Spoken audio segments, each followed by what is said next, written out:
اور دیگر معاملات میں ہمارے اندر کمی واقع ہوئی ہے، دین کے معاملات میں، نماز میں، روزے میں، تلاوت میں، وہیں ایک بہت بڑی عبادت ہے دعا، اس میں بھی لوگ پیچھے ہٹ گئے ہیں۔ آدم علیہ السلام سے لے کے ہمارے نبی صلی اللہ علیہ وسلم تک جتنے پیغمبر آئے، پھر آج تک جتنے بڑے بڑے علماء، صلحاء، اولیاء، وہ اپنے تمام کاموں میں دعا کو بہت زیادہ فوکس کیا کرتے تھے کہ ہاتھ اٹھا کے اللہ سے گڑ گڑا کے دعا مانگی جائے۔ شیطان نے کیا کیا؟ دعاؤں سے ہٹا کے لوگوں کو وظیفوں پہ لگا دیا۔ میں نہیں کہہ رہا وظیفے حرام ہے، ناجائز ہے، اس میں وہ روحانیت بولو نہیں ہے۔ اتنی دفعہ یہ پڑھ لو، اتنی دفعہ یہ پڑھ لو تو یہ ہو جائے گا، اتنی دفعہ یہ کر لو تو یہ ہو جائے گا، یوں کر کے پڑھ لو گے تو ایسے کام ہو جائے گا، یوں کرو گے تو 4 ہو جائیں گی، اس طرح کرو گے تو 3 ہوں گی۔ شادیوں کی بات نہیں کر رہا، کچھ اور۔ اب آپ لوگ آٹومیٹک ہو گئے ہیں، اب شادی کا لفظ زبان سے نکالنے کی ضرورت ہے ہی نہیں۔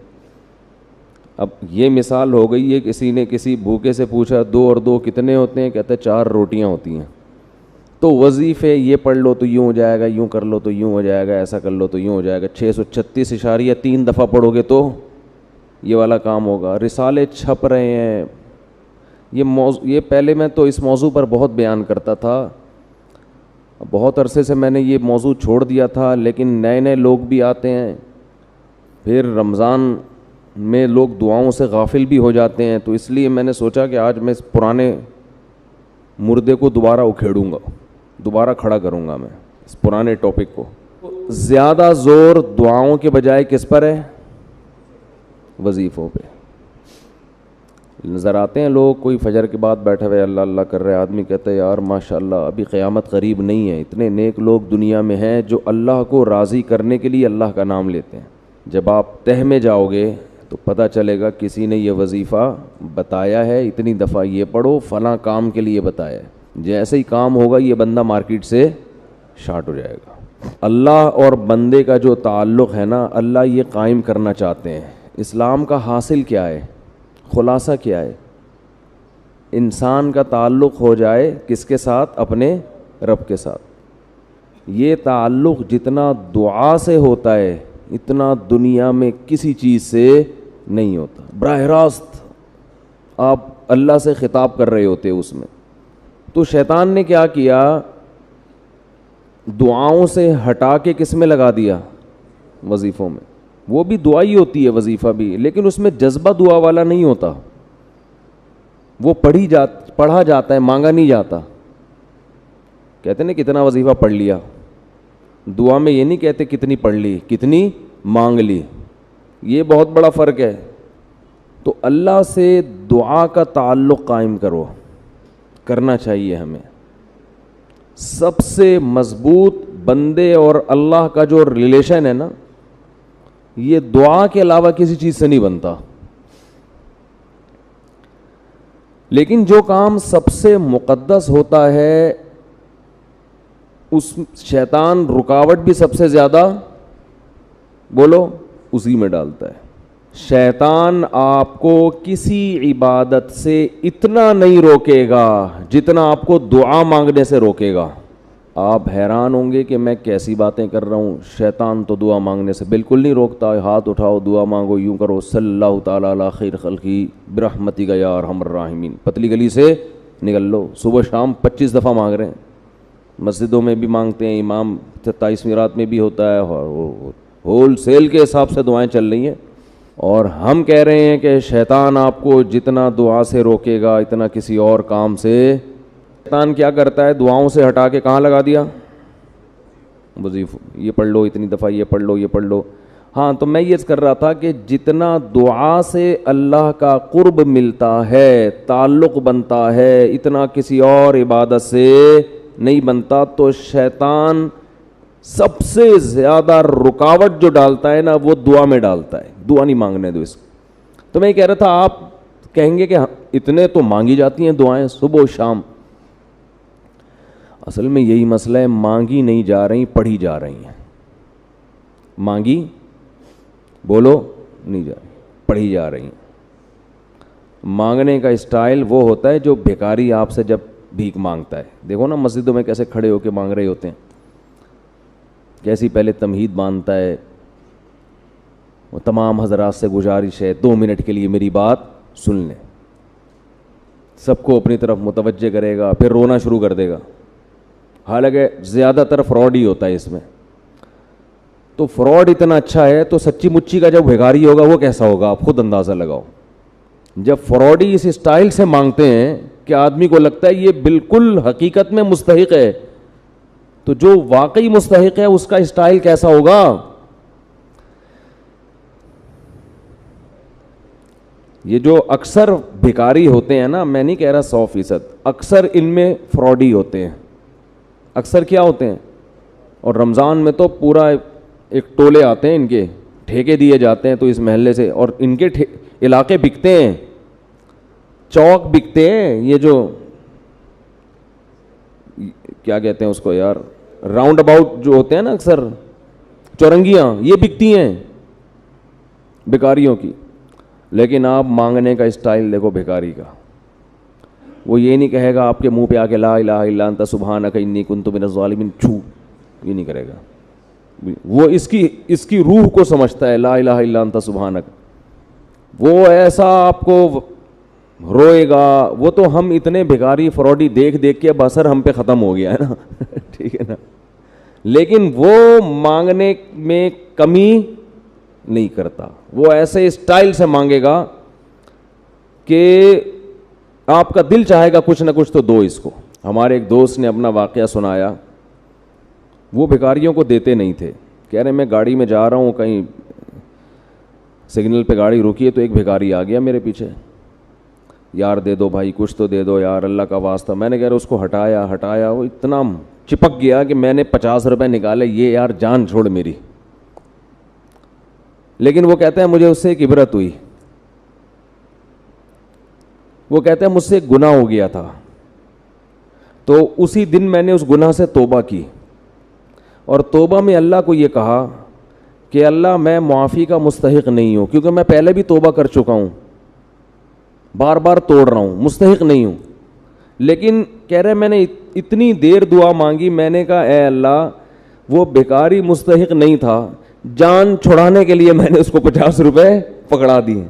تو مجھ سے زیادہ سخی ہے, تو بھی کہ یہ کب سے مانگ رہا ہے, کب سے پیچھے پڑا ہوا ہے, چل معاف کیا جا. تو کہہ رہے میں نے اتنی دعائیں مانگی, ہدایت کی بھی اور رزق میں برکت کی بھی, اور واسطے سارے اسی بھکاری کے اللہ کو دے رہا تھا کہ اللہ وہ فراڈی تھا دے دیا, میں بھی فراڈی ہوں ٹھیک ہے نا. نہ مجھے مانگنا آتا ہے, نہ میرے پاس کوئی عمل ہے, 2 نمبر آدمی ہوں, بس دے دے. مستحق نہیں ہوں پھر بھی دے دے. دعا یہ دعا تھی. اٹ از کالڈ کیا ہے, اٹ از کالڈ دعا. یہ جو پہلی دفعہ میرا خیال ہے اس بندے نے دعا مانگی ہوگی. تو یہ تو نمازوں کے بعد سب مانگ رہے ہیں. امام نے, آج کل دعاؤں کی سیٹنگ کیا چل رہی ہے, امام صاحب نے جب تکبیر کی نا امام صاحب نے, تو آٹومیٹک سسٹم نمازیوں کا شروع ہو گیا. نمازی سارے خود بخود روبوٹ کی طرح ہاتھ جا رہے ہیں, پھر کھڑے ہو جاتے ہیں. اس کے بعد سلام پھیر کے یاد آتا ہے اچانک یہ ہوا کیا ہے, درمیان میں گم. وہ ایک آدمی نے, امام صاحب نے 4 کے بجائے 3 رکعتوں پہ سلام پھیر دیا. پوری مسجد میں کسی نے بھی سبحان اللہ نہیں کہا. پیچھے 8ویں صف میں ایک آدمی نے کہا سبحان اللہ.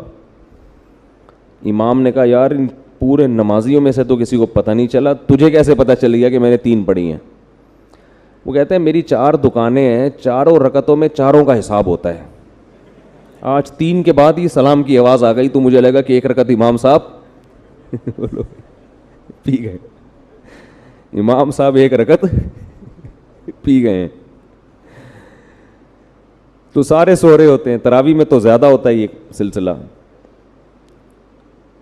پھر وہ ایک فارمیلٹی ہے دعا کی, اس پر ہاتھ اٹھا لیتے ہیں, یا اللہ فلاں کی بخشش کر دے, یہ کر دے, وہ کر دے. پورا ایک ترتیب سے مانگے. میں منع نہیں کر رہا اس سے, اس دعا میں جان نہیں ہے. امام کو بھی پتہ ہے میں نہیں مانگوں گا مجھے امامت سے نکالیں گے. مؤذن جو پیچھے جو نمازی ہوتے ہیں وہ سمجھتے ہیں کہ یہ نماز کا حصہ ہے، تو جب جو ہے تو چلو یوں کر لو، تو پھر یوں کر لو، ایسے چل رہا ہوتا ہے. جیسے وہ تعزیت کے لیے KPK میں دعا ہوتی ہے نا، پبلک آتی ہے، دعائے خیر، ہاتھ اٹھایا یا لڑ رکھے، چلو بھائی. پھر دوسرا آیا دعائے خیر اللہ، کچھ بھی وہ ان کی پشتوں میں کچھ الفاظ چل رہے ہوتے ہیں، اس طرح ماشی انڈی والا انخا دے دغت مغت کھودنا دگڑے، چلو جی ختم ہو گیا.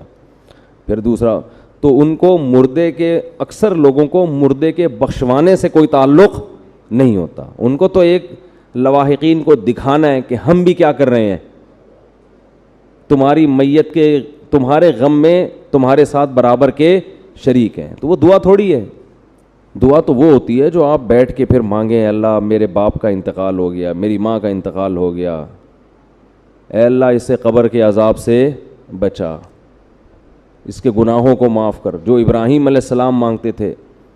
تو شیطان یہاں سب سے زیادہ رکاوٹ ڈالتا ہے. ایک رکاوٹ تو ایسے کہ وہ وظیفے لے آیا، آپ کو دعا سے ہٹا کے کہاں لے گیا؟ وظیفوں کی طرف. اب آپ سارا اس کو فوکس کر رہے ہیں. دوسرا کام شیطان یہ کرتا ہے کہ وہ دل جمعی سے دعا نہیں مانگنے دیتا. حدیث میں آتا ہے کہ اللہ تعالیٰ ظاہر قلب سے دعا قبول نہیں کرتے. ظاہر قلب کا مطلب اوپر اوپر سے، آپ کا دل خود ہی حاضر نہیں ہے تو یہ دعائیں قبول نہیں ہوتی، دل ہی حاضر نہیں ہے آپ کا. اللہ کہتے ہیں جب اس کو خود دلچسپی نہیں ہے بھائی، یہ خود اپنے عمل کو اہمیت نہیں دے رہا، تو میں کیسے اہمیت دوں؟ یہ ایسے جیسے آپ کسی سیٹ سے 1 کروڑ روپے قرضہ مانگنے گئے. اب 1 کروڑ روپے جب آپ قرضہ مانگو یا بھیک مانگو تو ایسے نہیں ہوگا کہ آپ کھڑے کھڑے جا کے اس کو پکڑ کے بولے یار ادھر 1 کروڑ روپے ہیں تو دے دو، نہیں ہے چلو رہنے دو. ایسا نہیں ہوگا. وہ کہے گا یہ اس کی نظر میں اس کی ویلیو نہیں ہے تو میں اتنی بڑی رقم اس کو کیوں دے دوں بھائی. تو اس کے لیے آپ کیسی تمہید باندھو گے، سر میں آپ سے ملنا چاہتا ہوں، کام ہے، 6 آدمیوں کو اور بھی لے جاؤ گے سفارشی بنا کے، بہت پھر رو گے، 2 آنسو بہاؤ گے، ضرورت ہے، یہ ہے وہ ہے. تو جب اللہ سے ایسے دعا مانگی جاتی ہے نا کہ دماغ کہیں اور ہو اور ایک فارمیلٹی کے طور پر دعا کے کلمات زبان سے نکل رہے ہوں، تو اللہ کہتے ہیں اس کے دل میں اپنی دعا کی خود ہی ویلیو نہیں ہے، اس کو خود ہی نہیں پتا کس سے بات کر رہا ہوں، کیا مانگ رہا ہوں، تو پھر اللہ بھی قبول نہیں کرتے. اللہ مستغنی ہے. تو شیطان دوسرا وار یہ کرتا ہے کہ دعا میں آپ کو دل لگانے نہیں دیتا. اچھا اس کا علاج بھی میں شیطان کا وار اور ساتھ ساتھ اس کا علاج بھی بتاتا رہوں تو پھر ذرا اچھی بات ہو جائے گی نا. پہلا کام شیطان نے کیا تھا؟ وظیفوں پہ لگا دیا. تو اس کا حل یہ ہے کہ وظیفوں کو اتنا فوکس نہ کرو. کس کو فوکس کرو؟ دعا کو زیادہ فوکس.